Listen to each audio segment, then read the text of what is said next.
বিসমিল্লাহির রহমানির রহিম। আসসালামু আলাইকুম। এইচএস ম্যাথ ক্লাসে তোমাদের সকলকে স্বাগত। আমরা ক্লাস 12-এর রৈখিক প্রোগ্রামবিদ্যা অর্থাৎ লিনিয়ার প্রোগ্রামিং প্রবলেম এই চ্যাপ্টারটা নিয়ে আলোচনা করছিলাম। তো আমি আগের ভিডিওতে তোমাদের এই চ্যাপ্টারের অঙ্কগুলোর আমি তোমাদেরকে আগের ভিডিওতে এই চ্যাপ্টারের লেখচিত্রের সাহায্যে কিভাবে অঙ্কগুলোর সমাধান নির্ণয় করবে বা কিভাবে তোমরা ফিজিবল রিজিয়ন এবং প্রান্তিক বিন্দুগুলো নির্ণয় করবে সেগুলো সম্পর্কে আলোচনা করে দিয়েছিলাম।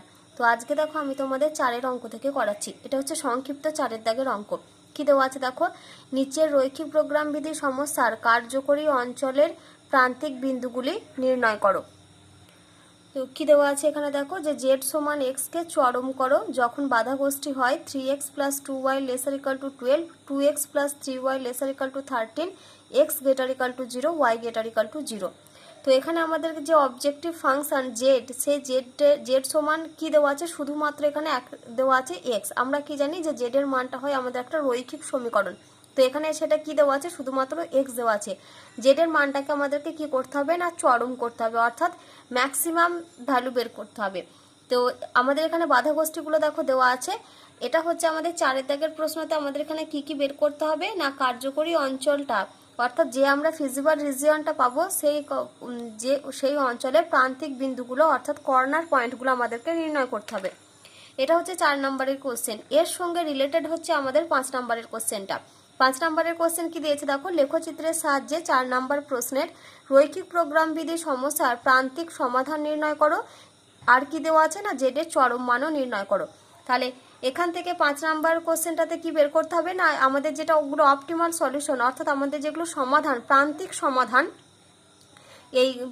এই যে আমাদের এলপিপি যে প্রবলেমটা দেওয়া আছে এটার আমাদের প্রান্তিক সমাধানগুলো অর্থাৎ অপটিমাল সলিউশন বের করতে হবে। আর সেই সঙ্গে এই যে জেড এর চরম মান, এখানে বলা আছে যে জেড সমান এক্স কে চরম করো, তাহলে এখান থেকে আমাদেরকে কি করতে হবে, জেড এর চরম মানটা নির্ণয় করতে হবে। তাহলে দেখো এবার আমরা অঙ্কটা শুরু করছি। শুরুতে তোমাদের যে কোশ্চেনটা দেওয়া থাকবে সেই কোশ্চেনটা তোমরা লিখে নেবে। এখানে যেমন আমি লিখে নিয়েছি দেখো যে জেড সমান এক্স কে চরম করো যখন বাধা গোষ্ঠী হয় 3x + 2y > 12, 2x + 3y > 13, x > 0 আর y > 0। এখানে x আর y এগুলো হচ্ছে আমাদের ডিসিশন ভেরিয়েবল। এগুলোকে সবসময় কি হতে হয়, সবসময় > 0 হতে হয়। তো আমরা শুরুতেই কি করব, এই যে বাধা গোষ্ঠীর যে অসমীকরণগুলো দেওয়া রয়েছে এই অসমীকরণগুলোকে আমরা আগে সমীকরণের রূপে প্রকাশ করব, তারপর সেগুলোকে আমরা ছেদিতাংশ, সরলরেখার ছেদিতাংশ রূপে লিখে তারপর সেগুলো আমরা কি করব, লেখচিত্রতে সেই সরলরেখাগুলো আঁকবো। তাহলে দেখো এখানে আমরা কি লিখলাম যে অসমীকরণগুলির অনুরূপ সমীকরণগুলি হলো। তাহলে এই প্রথম অসমীকরণটার অনুরূপ সমীকরণ আমাদের কি হবে, 3x + 2y = 12। আর দ্বিতীয় যেটা রয়েছে আমাদের এটা হবে 2x + 3y = 13। তাহলে এটা কমা দিয়ে কি লিখবো, 2x + 3y = 13। এই দুটো হচ্ছে আমাদের অসমীকরণ। তো এই যে আমরা অসমীকরণগুলোকে কি আকারে লিখলাম, সমীকরণের আকারে লিখলাম। এবার আমরা কি করব না, এগুলোকে আমরা ছেদিতাংশ, সরলরেখার যেটা ছেদিতাংশ আকার সেই ফর্মে লিখব।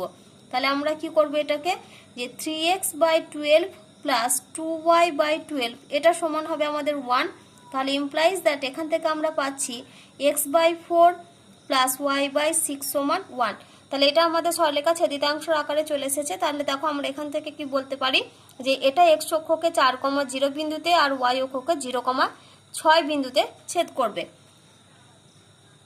এবারে আসে আমাদের পরের সমীকরণটা। তাহলে এখান থেকে আমরা কি পাচ্ছি দেখো, 2x/13 + 3y/13 এটা সমান হবে 1। Implies that x/13/2 + y/13/3 = 1। তাহলে দেখো এখানে আমরা কি লিখলাম যে যা x অক্ষকে 4,0 বিন্দু ও y অক্ষকে 0,6 বিন্দুতে ছেদ করে। আর এই যে সমীকরণটা আমরা পেয়েছি ছেদিতাংশের আকার, সেটা কি, যা x অক্ষকে 13/2,0 বিন্দু আর y অক্ষকে 0,13/3 বিন্দুতে ছেদ করে। এবার আমরা কি করব, এখান থেকে যেহেতু আমরা এখান থেকে বিন্দুর স্থানাঙ্ক পেয়ে গেছি, এবার আমরা x অ্যাক্সিস y অ্যাক্সিস টানবো এবং সেখানে কি করব, এই বিন্দুগুলো বসিয়ে সরলরেখা আঁকবো। তাহলে দেখো এটা হচ্ছে আমাদের x অক্ষ, তাহলে নাম দিলাম আমরা x ও x ড্যাশ, আর এটা হচ্ছে আমাদের y অক্ষ, আমরা নাম দিলাম y ও y ড্যাশ। এবার আমরা বিন্দু বসাবো। প্রথমে এটা দেখো x অক্ষকে 4, এক্স অক্ষকে 4,0 বিন্দুতে ছেদ করছে। তাহলে আমরা এখানে অ্যাপ্রক্সিমেট একটা 4,0 বিন্দু বসাবো।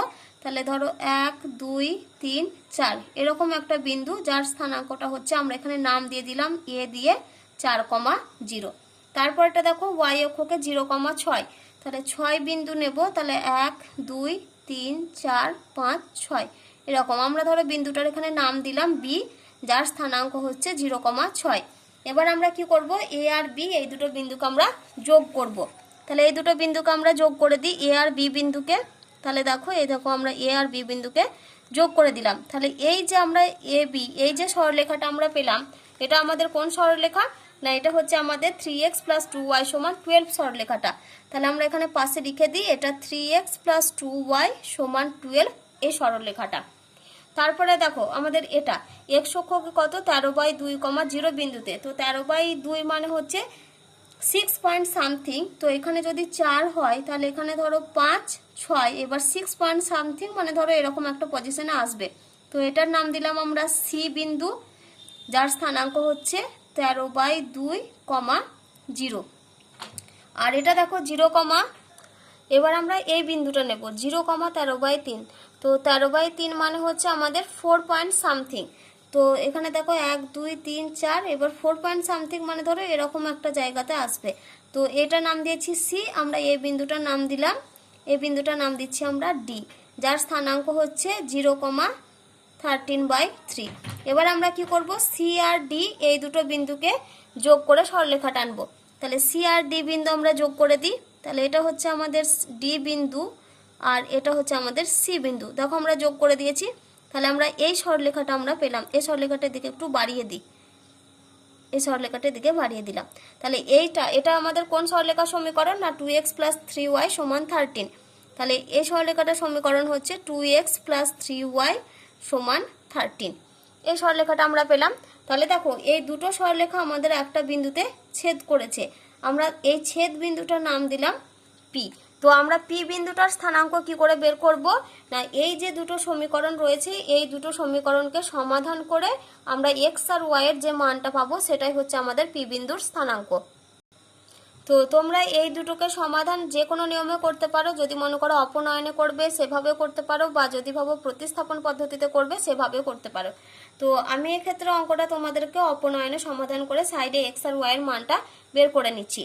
তাহলে দেখো এখানে আছে 3x আর এখানে আছে 2x, তার মানে এই সমীকরণটাকে আমরা 2 দিয়ে গুণ করব আর এই সমীকরণটাকে আমরা 3 দিয়ে গুণ করব। তাহলে এখানে আমি সাইডে করছি, দেখো যে কত আছে আমাদের 3x + 2y = 12, এটা আর একটা রয়েছে আমাদের 2x + 3y = 13। তো এটাকে যদি 1 নাম্বার নাম দিই আর এটাকে 2 নাম্বার নাম দিলাম, তাহলে 1 নাম্বার সমীকরণটাকে আমরা গুণ করছি কত দিয়ে, 2 দিয়ে, আর 2 নাম্বার সমীকরণকে আমরা গুণ করছি 3 দিয়ে। তাহলে আমরা কত পাবো দেখো, অতএব 2 দিয়ে গুণ করলে আমরা পাচ্ছি 6x + 4y = হচ্ছে আমাদের 24, আর যদি 3 দিয়ে গুণ করি এটাকে তাহলে আমরা পাবো 6x + 9y = আমরা পাবো 39। এবার আমরা কি করব, এই দুটো সমীকরণকে বিয়োগ করে দিই। তাহলে মাইনাস করলাম, তাহলে দেখো +6x - 6x ক্যান্সেল হয়ে গেল, আর এখানে 4y - 9y, তার মানে এটা হবে আমাদের -5y সমান, এই দুটো যদি আমরা বিয়োগ করি তাহলে আমরা পাবো -15। তাহলে মাইনাস মাইনাস ক্যান্সেল হয়ে গেল, তাহলে অতএব y সমান আমরা পাচ্ছি 3। তাহলে y এর মান পেলাম 3। এবার আমরা এখানে যে কোনো একটাতে বসিয়ে আমরা x এর মান পেয়ে যাব। তাহলে অতএব দিয়ে এখানে লিখছি, দেখো আমি যদি 1 নম্বর সমীকরণটাতে বসাই তাহলে 3x + 2 × 3 = 12, তাহলে ইমপ্লাইজ দ্যাট 3x + 6 = হচ্ছে 12, তাহলে ইমপ্লাইজ দ্যাট 3x = 12 - 6, তাহলে x সমান আমরা পাচ্ছি এই 12 থেকে 6 যদি বিয়োগ করি তাহলে পাবো 6/3 = হচ্ছে 2। তাহলে x এর মান পেলাম আমরা 2 আর y এর মান পেলাম 3। তাহলে এই যে পি বিন্দুর স্থানাঙ্ক কত হবে, এই দুটো যেহেতু দুটো সরলরেখার ছেদিতাংশ মানে এই বিন্দুতে ছেদ করেছে সেজন্য আমরা পি বিন্দুর স্থানাঙ্ক পাবো 2,3। তাহলে পি এর পাশে এখানে আমরা কত লিখবো, 2,3। এবার আমরা দেখব যে এই যে আমরা সরলরেখাগুলো টানলাম আমাদের তো এগুলো অসমীকরণের আকারে দেওয়া রয়েছে। এবার আমরা দেখব এই যে অসমীকরণের আমাদের কার্যকর সমাধান অঞ্চল বা ফিজিবল রিজিয়ন আমরা কোন পোর্শনটা পাই। তো সেটা আমরা কিভাবে বের করব, না এই যে অসমীকরণগুলো রয়েছে অসমীকরণগুলোতে আমরা জিরো জিরো বিন্দু বসে চেক করব। যদি আমাদের জিরো জিরো বিন্দু বসে যদি ঘটনাটা সত্যি হয় তাহলে আমরা কি জানি যে তীর চিহ্ন হবে মূল বিন্দুর দিকে, আর যদি ঘটনা মিথ্যা হয় তাহলে জানি আমরা তীর চিহ্ন হয় মূল বিন্দুর বাইরের দিকে। তো প্রথম অসমীকরণটা আমাদের কত রয়েছে দেখো, 3x + 2y ≤ 12। তাহলে আমরা অসমীকরণটা লিখি আগে, 3x + 2y ≤ 12 কোন বিন্দুতে চেক করছি আমরা, অ্যাট 0, 0 বিন্দুতে। তাহলে এখানে বসাচ্ছি দেখো, 3 × 0 + 2 × 0 ≤ 12। তাহলে 3 × 0 মানে হচ্ছে 0 আর 2 × 0 মানে 0। তাহলে 0 + 0 হচ্ছে 0, 0 ≤ 12। তো 0 তো সবসময় কি 12-এর থেকে ছোট, তার মানে এই ঘটনাটা কি ঘটনা, এই ঘটনাটা হচ্ছে সত্য ঘটনা। তাহলে সত্য ঘটনা যেহেতু হয়েছে তার মানে আমাদের কি হবে, তীর চিহ্নটা মূল বিন্দুর দিকে হবে। তাহলে এটা আমাদের কোন সরলরেখা ছিল, 3x + 2y = 12 সরলরেখা। অর্থাৎ এই যে 3x + 2y = 12 এই সরলরেখাটা এবার তীর চিহ্ন কোন দিকে হবে, আমাদের মূল বিন্দুর দিকে হবে, অর্থাৎ এদিক বরাবর আমাদের তীর চিহ্ন হবে। তাহলে আমরা তীর চিহ্ন দিয়ে দিলাম। এবার আমরা চেক করব পরেরটা কত রয়েছে আমাদের, দেখো 2x + 3y ≤ 13। তাহলে এখানে আমরা চেক করি আমাদের অসমীকরণ কত রয়েছে, 2x + 3y ≤ 13। তাহলে কোন বিন্দুতে চেক করছি আমরা, অ্যাট 0, 0 বিন্দুতে। তাহলে 2 × 0 + 3 × 0 ≤ 13। তাহলে এই দুটো ক্যালকুলেশন করলে আমরা কত পাবো, 0 পাবো, 0 ≤ 13। তাহলে এই ঘটনাটাও আমাদের কি ঘটনা, এটা হচ্ছে আমাদের সত্য ঘটনা, কারণ 0টা সবসময় কি হবে, নিশ্চয়ই 13 থেকে ছোট হবে। তাহলে এই সরলরেখাটারও আমাদের তীর চিহ্ন কোন দিকে হবে, মানে এই যে সরলরেখাটা 2x + 3y = 13 সরলরেখা তীর চিহ্ন হবে আমাদের মূল বিন্দুর দিকে, অর্থাৎ এই বরাবর আমাদের তীর চিহ্ন হবে। এবার আমাদের দেখো এখনো কি দেওয়া রয়েছে, x > 0 y > 0। তো x > 0 তার মানে তার অনুরূপ সমীকরণ কি হবে, x = 0 হবে। এবার x = 0 মানে হচ্ছে সেটা কাকে বোঝায়, সেটা y অক্ষকে বোঝায়। তাহলে এইটা হচ্ছে আমাদের y অক্ষ। তো > 0 আছে মানে কি আমাদের y অক্ষকে টাচ করে তীর চিহ্ন হবে, অর্থাৎ এই বরাবর তীর চিহ্ন। তারপরটা কত আছে দেখো, y > 0। এবার y = 0 মানে হচ্ছে x অক্ষকে রিপ্রেজেন্ট করে, যেহেতু > 0 আছে তার মানে এটা কি হবে, x অক্ষকে টাচ করে আমাদের উপরের দিকে তীর চিহ্ন হবে। এবার আমরা আসি আমাদের সমাধান অঞ্চলটা। এবার আমরা কি জানি যে প্রত্যেকটা তীর চিহ্ন যেখানটাতে পুরোপুরি যে অংশটাতে ছেদ করবে সেটাই হয় আমাদের সমাধান অঞ্চল। তো এই যে সরলরেখাটা, এই সরলরেখাটার তীর চিহ্ন দেখো এই দিক বরাবর, তার মানে এটার তীর চিহ্ন হচ্ছে এই দিকে। তারপরে দেখো এই সরলরেখাটার তীর চিহ্ন হচ্ছে এই দিকে, তার মানে এটার এই দিক বরাবর। তারপরে এই যে এটার তীর চিহ্ন এই দিকে, মানে এটা হচ্ছে এই বরাবর। আর এই এক্স অক্ষ তার চিহ্ন দেখো উপরের দিক বরাবর, তার মানে এইটা। তাহলে আমাদের যেটা সমাধান ভিজিবল যেটা রিজিয়ন, সেটা রিজিয়নটা কোনটা না, এই যে আমাদের একটা বাউন্ডেড যে একটা রিজিয়ন পেলাম, এই অংশটা হচ্ছে আমাদের সমাধান অঞ্চল। এবার আমাদের এখানে কি কি বের করতে হবে, আমাদের এখান থেকে প্রান্তিক সমাধান বের করতে হবে, আর বের করতে হবে যে ম্যাক্স জেড এর ভ্যালুটা, কারণ এই যে জেড = x কে যে চরম করো বলা আছে, তাহলে এখান থেকে আমাদেরকে জেড এর ম্যাক্সিমাম ভ্যালুটা বের করতে হবে। তো দেখো আমরা এখান থেকে ভ্যালুটা কি করে বের করব না, শুরুতে আগে দেখি আমাদের এই যে বদ্ধ অঞ্চলটা বাউন্ডেড যে এরিয়াটা পেয়েছি, এই এরিয়াটা কোন কোন বিন্দুর জন্য গঠিত হয়েছে। দেখো এখানে ও বিন্দু, ও, এ, পি, আর এখানে হচ্ছে বি বিন্দু। এই যে সরি এটা বি বিন্দু না, এটা হচ্ছে আমাদের ডি বিন্দু, ডি 0,13/3 এই বিন্দুটার স্থানাঙ্ক, কারণ এটার স্থানাঙ্ক হচ্ছে 0,6। তাহলে এটা হচ্ছে 0,13/3 বিন্দু। তাহলে এই যে বিন্দুগুলো, এই বিন্দুগুলোর জন্য আমরা কি পেয়েছি, অঞ্চলটা পেয়েছি।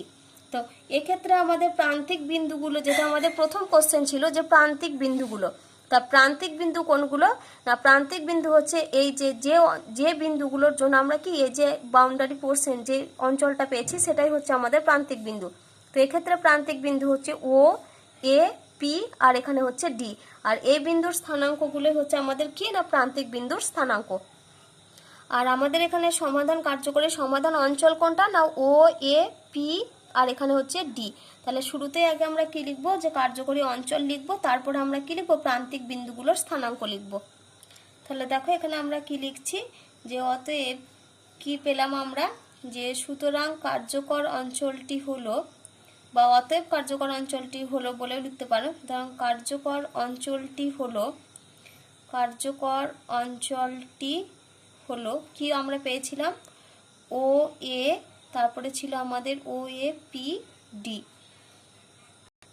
আর যেটা কি ছিল, যেটা ছিল একটা আমাদের বাউন্ডারি রিজিয়ন অর্থাৎ বাউন্ডেড রিজিয়ন অর্থাৎ একটা সীমাবদ্ধ অঞ্চল। তাহলে এখানে আমরা কি লিখবো, সুতরাং কার্যকর অঞ্চলটি হলো ও এ পি ডি, যা এখানে আমরা কি লিখবো, যা একটি সীমাবদ্ধ অঞ্চল, যা একটি সীমাবদ্ধ অঞ্চল, সীমাবদ্ধ অঞ্চল। যে এই সীমাবদ্ধ অঞ্চলটাকে আমরা কি বলি, বাউন্ডেড রিজিয়ন। আমি এখানে ইংলিশটা লিখে দিচ্ছি তোমাদের, বাউন্ডেড রিজিয়ন।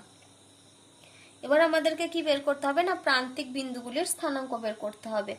তাহলে এখানে আমরা কি লিখব, যে অতএব প্রান্তিক বিন্দুগুলি হলো, অতএব প্রান্তিক বিন্দুগুলি হলো,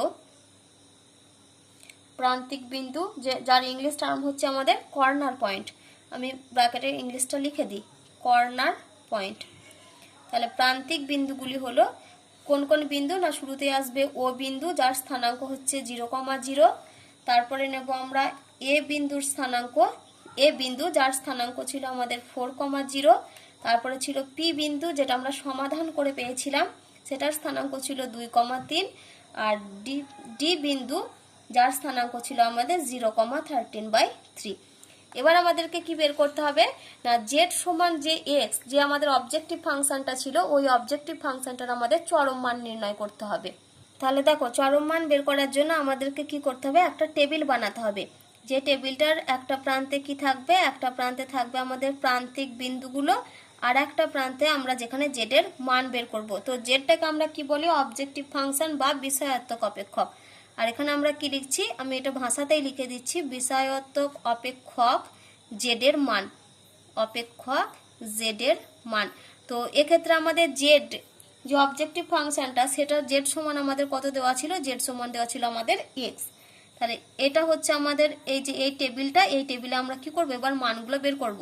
তো এখানে দেখো প্রান্তিক বিন্দুগুলো আমাদের কি কি ছিল, ও ফার্স্টে এখানে লিখে দিই আমরা, ও বিন্দু ছিল যার স্থানাঙ্ক ছিল 0,0, তারপরে এ বিন্দু যার স্থানাঙ্ক হচ্ছে 4,0, তারপরে হচ্ছে পি বিন্দুর স্থানাঙ্ক, পি বিন্দু স্থানাঙ্ক হচ্ছে 2,3, আর ডি বিন্দু যার স্থানাঙ্ক হচ্ছে 0,13/3। এবার আমরা কি করব, এই বিন্দুগুলো, এই যে এই 0,0, 4,0, 2,3, এই বিন্দুগুলো আমাদের যেটা বিষয়াত্মক অপেক্ষক যেটা দেওয়া থাকে জেড, সেই জেডেতে মানগুলো বসিয়ে দেখতে হয় যে আমাদের এখানে যেহেতু আমাদের চরম মান চেয়েছে, সেজন্য আমরা দেখব কোন ভ্যালুটা হচ্ছে আমাদের চরম মান।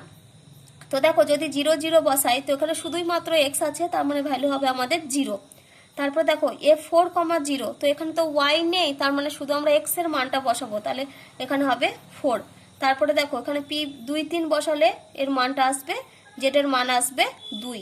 তারপরে দেখো 0,13/3, তার মানে এখানে আসবে 0। তো এখানের মধ্যে চরম মান অর্থাৎ সব থেকে বড়, এই মানগুলোর মধ্যে সব থেকে বড় মান হচ্ছে 4, তার মানে এটাই হচ্ছে আমাদের কি মান, এটাই হচ্ছে আমাদের চরম মান।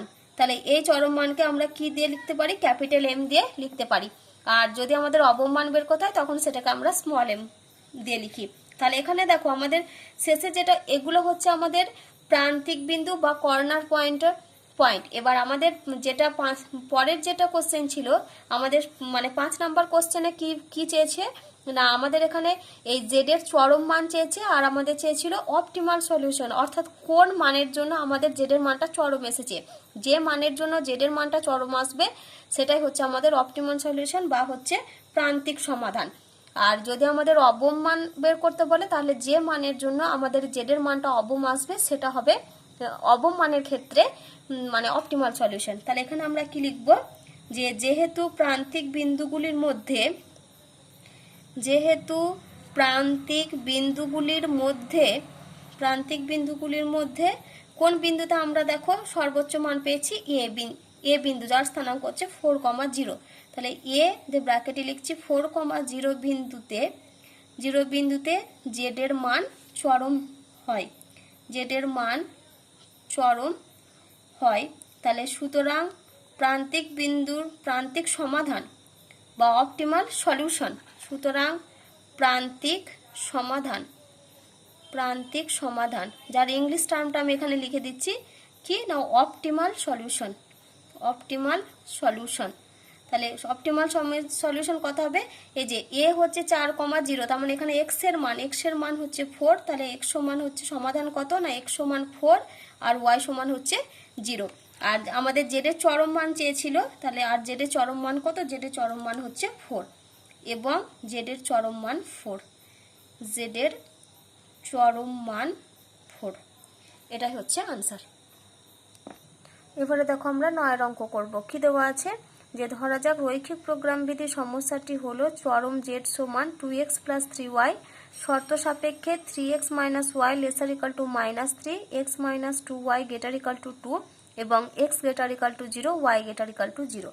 আমাদেরকে এখানে কি দেখাতে হবে, যে লেখচিত্রের সাহায্যে দেখাও যে সমস্যাটির কোনো কার্যকর সমাধান নেই, অর্থাৎ কোনো ফিজিবল সলিউশন আমরা পাবো না। এই যে আমাদের যে প্রবলেমটা দেওয়া আছে এখান থেকে আমরা কি না কোনো ফিজিবল সলিউশন পাবো না। তাহলে এখানে দেখো আমাদের এটা কি দেওয়া আছে, যে চরম জেড সমান 2x + 3y, আর এই যে এগুলো অসমীকরণগুলো দেওয়া আছে। তাহলে দেখো আমাদের 9 অঙ্কটা যেটা দেওয়া আছে আগে আমরা সেটা লিখে নিয়েছি। চরম জেড সমান 2x + 3y, শর্ত সাপেক্ষে কি দেওয়া আছে, 3x - y lesser equal to -3, x - 2y greater equal to 2 আর x greater equal to 0, y greater equal to 0। তো শুরুতেই আমরা কি করব না অসমীকরণগুলোকে আগে সমীকরণে লিখে নেব। তাহলে অসমীকরণগুলির অনুরূপ সমীকরণগুলো কি হবে, একটা হচ্ছে আমাদের দেখো 3x - y এটা সমান হচ্ছে -3, আর একটা আমরা কত পাবো এখানে, যে x - 2y এটা সমান হচ্ছে 2। তাহলে আমরা কি করব, এবার সরলরেখা ছেদিতাংশের আকারে লিখব। তাহলে এখানে আমরা পাচ্ছি দেখো 3x / -3 - y / -3 সমান 1। তাহলে ইমপ্লাইজ দ্যাট x / -1 প্লাস এই যে মাইনাসে মাইনাসে প্লাস করে দিলাম y/3 সমান 1। তাহলে এটা x অক্ষকে -1,0 বিন্দু আর y অক্ষকে 0,3 বিন্দুতে ছেদ করবে। আর এখান থেকে আমরা কি পাচ্ছি দেখো, x/2 - 2y/2 সমান 1। কিন্তু আমরা কি জানি, আমাদের এই মাঝখানে সাইনটা কোনো সময় মাইনাসে রাখা যায় না, এটাকে সবসময় প্লাস করতে হয়। তাহলে এটা আমরা পাচ্ছি x/2, দেখো 2 আর 2 ক্যান্সেল হবে, তাহলে এটা হচ্ছে প্লাস y/-1 সমান 1। তাহলে এটা x অক্ষকে 2,0 বিন্দু, y অক্ষকে -1,0 বিন্দুতে ছেদ করবে। তাহলে দেখো আমি এখানে এটা পাশে লিখে দিয়েছি, যা x অক্ষকে -1,0 বিন্দু আর y অক্ষকে 0,3 বিন্দুতে ছেদ করে, আর এটা হচ্ছে x অক্ষকে 2,0 বিন্দু আর y অক্ষকে 0,-1 বিন্দুতে ছেদ করে। এবার আমরা কি করব, বিন্দুগুলো গ্রাফে বসাবো। তাহলে দেখো এটা হচ্ছে আমাদের x অ্যাক্সিস আর এটা y অ্যাক্সিস আমরা এঁকে নিয়েছি। এবার এটা দেখো x অক্ষকে কোথায় ছেদ করছে, -1,0 বিন্দু। তাহলে মনে করো আমাদের এরকম একটা জায়গাতে -1 রয়েছে, যেহেতু x অক্ষের এদিকটা হচ্ছে নেগেটিভ দিক। তাহলে আমরা এই বিন্দুটা ধরে স্থানাঙ্ক হচ্ছে -1,0, আমরা নাম দিলাম a, কমা দিয়ে লিখছি -1,0। তারপরে বি মানে y অক্ষকে দেখো 0,3 বিন্দু, তাহলে 0,3 মানে এই 1 2 3, এটা আমরা নাম কি দিচ্ছি, বিন্দুটা নাম দিচ্ছি আমরা বি, স্থানাঙ্ক হচ্ছে আমাদের 0,3। তাহলে এ আর বি এই দুটো বিন্দুকে আমাদের যোগ করতে হবে। তাহলে দেখো আমরা এ আর বি বিন্দু এই দুটোকে যোগ করে দিয়েছি। তাহলে এই যে সরলরেখাটা আমরা পেলাম, এই সরলরেখাটা হচ্ছে আমাদের 3x - y সমান -3, এই সরলরেখাটা। তাহলে এখানে আমরা পাশে কি লিখবো, 3x - y সমান -3 পাশে লিখে দিলাম। তারপরটা দেখো কত রয়েছে, x অক্ষকে 20 আর y অক্ষকে 0,-1। তাহলে 20 এইটা হচ্ছে x অক্ষকে 20 মানে ধরো এটা 1 এটা 2, তাহলে বিন্দুর স্থানাঙ্কটা হচ্ছে 2,0, আমি এখানে c নাম দিলাম, পাশে লিখবো 2,0। তারপরে y অক্ষকে 0,-1, তাহলে 0,-1 মানে হচ্ছে -1টা নিচের দিকে হবে, তাহলে ধরো এরকম জায়গাতে আছে আমাদের -1, তাহলে আমরা বিন্দুটার নাম দিচ্ছি d, স্থানাঙ্ক হচ্ছে 0,-1। তাহলে এখন আমরা c আর d কে যোগ করব। তাহলে দেখো আমরা c আর d কে যোগ করে দিই।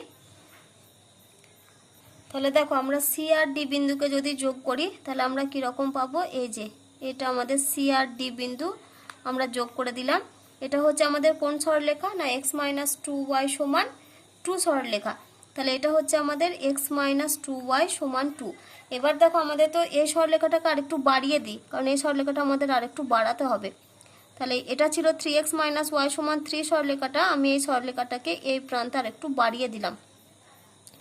এটা হচ্ছে আমাদের সরলরেখাটা, আর এটা হচ্ছে আমাদের এই সরলরেখাটা। তাহলে দুটো সরলরেখা আমাদের দেখো আঁকা হয়ে গেছে। এবার আমরা তীর চিহ্ন দেখব। তাহলে দেখো শুরুটা কত আছে আমাদের 3x minus y lesser equal to -3। আমরা 0 0-তে চেক করব। তাহলে 3x minus y lesser equal to হচ্ছে -3। তাহলে 0, 0 বিন্দুতে দেখো 3 × 0 -0 লেসার ইকাল টু -3।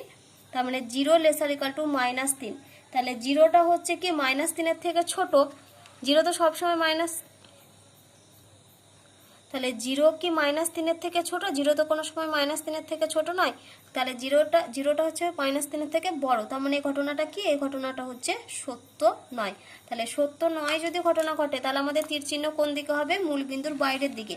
তাহলে আমাদের সরলরেখা ছিল কোনটা? এটা 3x মাইনাস ওয়াই সমান 3, এই সরলরেখাটা। তাহলে তীর চিহ্ন কোন দিক বরাবর দেবো? তীর চিহ্ন আমরা বাইরের দিকে দেবো। তাহলে এই সরলরেখাটাই ছিল আমাদের এই সরলরেখাটা, এই যেটা। তাহলে তীর চিহ্ন আমাদের এই দিক বরাবর। দেখো আমি দিয়ে দিয়েছি। তারপরটা আমাদের কত রয়েছে দেখো, x minus 2y greater equal to 2। তাহলে এখানে আমরা লিখি যে x minus 2y greater equal to 2। আমরা চেক করব কোন পয়েন্টে? 0, 0 পয়েন্টে। তাহলে 0 মাইনাস 2 × 0 গ্রেটার ইকাল টু 2। তাহলে দ্যাট ইজ হচ্ছে 0 গ্রেটার ইকাল টু 2। এবার 0 কি 2-এর থেকে বড়? এবার দেখো আমাদের কি হলো, 0টা হচ্ছে 2-এর থেকে বড়। তো 0 তো 2-এর থেকে বড় নয়, তার মানে ঘটনাটা কি? ঘটনাটা আমাদের সত্য নয়। তাহলে সত্য নয় ঘটনার ক্ষেত্রে আমাদের কি হবে? তীর চিহ্ন মূল বিন্দুর বাইরের দিকে হবে। তাহলে আমাদের সরলরেখা ছিল কোনটা? x মাইনাস 2y সমান 2। এই সরলরেখাটা তীর চিহ্ন কোন দিকে হবে? মূল বিন্দুর বাইরের দিকে, অর্থাৎ আমাদের এই বরাবর তীর চিহ্ন হবে। তাহলে এই সরলরেখাটাই হচ্ছে আমাদের এই সরলরেখাটা, মানে এই সরলরেখাটা। তাহলে তীর চিহ্ন বাইরের দিকে মানে এখানটা। তাহলে দেখো আমরা রিজিয়ান কোনখানটা পাচ্ছি? আমরা রিজিয়ান পাচ্ছি এই পোর্শনটা, যেখানে আমাদের কমন পোর্শন। এটা হচ্ছে আমাদের রিজিয়ান। কিন্তু দেখো এখানে আমাদের কি কন্ডিশন দেওয়া আছে বলো তো? x greater equal to 0, y greater equal to 0। x greater equal to 0, y greater equal to 0 মানে x সমান 0, সেটা কোন দিক? সেটা x সমান 0 মানে y অক্ষকে রিপ্রেজেন্ট করবে, তার চিহ্ন হবে এই দিক বরাবর। আর y গ্রেটার ইকাল টু 0 মানে y সমান 0, সেটা কাকে রিপ্রেজেন্ট করে? x অক্ষকে রিপ্রেজেন্ট করে। কিন্তু আমাদেরকে কোন দিক বরাবর নিতে হবে? পজিটিভ দিক বরাবর নিতে হবে। কারণ আমরা কি জানি, এক্স আর ওয়াইকে কখনো আমাদের নেগেটিভ সংখ্যা হতে নেই। এক্স আর ওয়াইয়ের মানটা সবসময় আমাদের কোথায় নিতে হবে? ফার্স্ট কোয়াড্রেন্টে নিতে হবে, কারণ এগুলোর মান কখনো ঋণাত্মক হয় না। কিন্তু দেখো আমাদের যেটা রিজিয়ন, সেই রিজিয়নটা চলে এসেছে আমাদের এই যেটা হচ্ছে থার্ড কোয়াড্রেন্টে। রিজিয়ন চলে এসেছে আমাদের থার্ড কোয়াড্রেন্টে। তাহলে যেহেতু আমাদের রিজিয়নটা থার্ড কোয়াড্রেন্টে অবস্থিত, আর এখানে আমাদের কন্ডিশন হচ্ছে x greater equal to 0, y greater equal to 0, সেই জন্য এই অঙ্কটার অসমীকরণগুলোর ক্ষেত্রেও আমরা সমাধান অঞ্চল পেলেও আমাদের যেটা এলপিপির প্রবলেম, এই এলপিপির প্রবলেমে আমরা কিন্তু এক্ষেত্রে কোনো সলিউশন পাবো না, বা কোনো, যেহেতু ফার্স্ট কোয়াড্রেন্টে অবস্থান করছে না রিজিয়নটা, সেই জন্য আমরা এখানে কোনো কার্যকর সমাধান অঞ্চল পাবো না। তাহলে দেখো তোমরা এখানে কি লিখবে, যে যেহেতু এক্স রেখাঙ্কিত অঞ্চলটি, যেহেতু রেখাঙ্কিত অঞ্চলটি x greater equal to 0, y greater equal to 0 এই অঞ্চলে অবস্থিত নয়।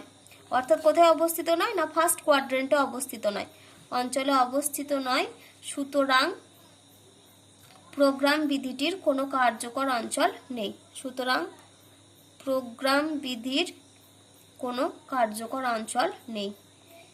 কোনো কার্যকর অঞ্চল অর্থাৎ কোনো ফিজিবল রিজিয়ন আমরা পাবো না, কার্যকর অঞ্চল নেই। দেখো এইটাই আমাদেরকে প্রমাণ করতে দিয়েছিল যে এই প্রোগ্রাম বিধিটির কোনো কার্যকর অঞ্চল নেই। তাহলে দেখো এই রেজাল্ট আমাদের প্রমাণ হলো।